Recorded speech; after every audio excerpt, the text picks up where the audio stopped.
projet Carmotap a pour objectif de travailler à la compréhension des feux qui ont été faits par les hommes préhistoriques, mais des feux particuliers parce qu'ils ont été faits dans la partie profonde des cavités, donc dans l'endokarst. Il y a plus particulièrement une cavité qui a retenu notre attention, c'est la grotte Chauvet-Pont d'Arc, qui se trouve en Ardèche, qui est une grotte ornée, dont les dessins qui ont été réalisés au charbon de bois ont pu être datés au carbone 14, c'est environ 37 000 ans. Dans cette cavité, les hommes préhistoriques, y compris dans la partie profonde, ont fait des feux d'une puissance qui est tout à fait inhabituelle pour cette période chronologique. L'objectif du projet est de reproduire ces thermoaltérations. On ne peut pas faire du feu et reproduire ces feux-là dans la grotte Chauvet, bien évidemment, pour des raisons de conservation.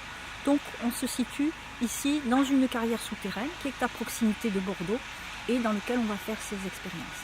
Pour le laboratoire central, c'est un projet extrêmement intéressant.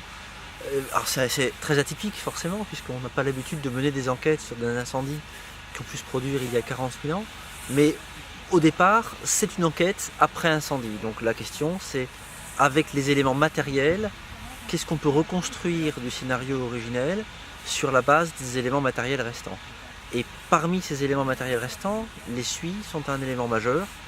Et pour nous, c'est toujours un grand mystère, les suies. Donc être associé à un programme de recherche au plus haut niveau qui aide et qui cherche à mieux comprendre le rôle des suies, la production des suies, en fonction du type de combustible, en quantité, mais aussi en espèces chimiques, est quelque chose d'extrêmement utile et d'extrêmement pertinent pour nous.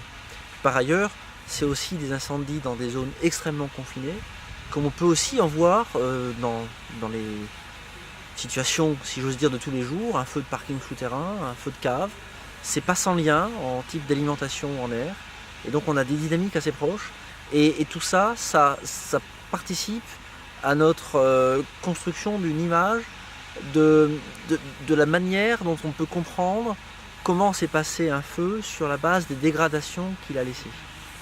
Alors la réponse, elle est très difficile, elle est très compliquée.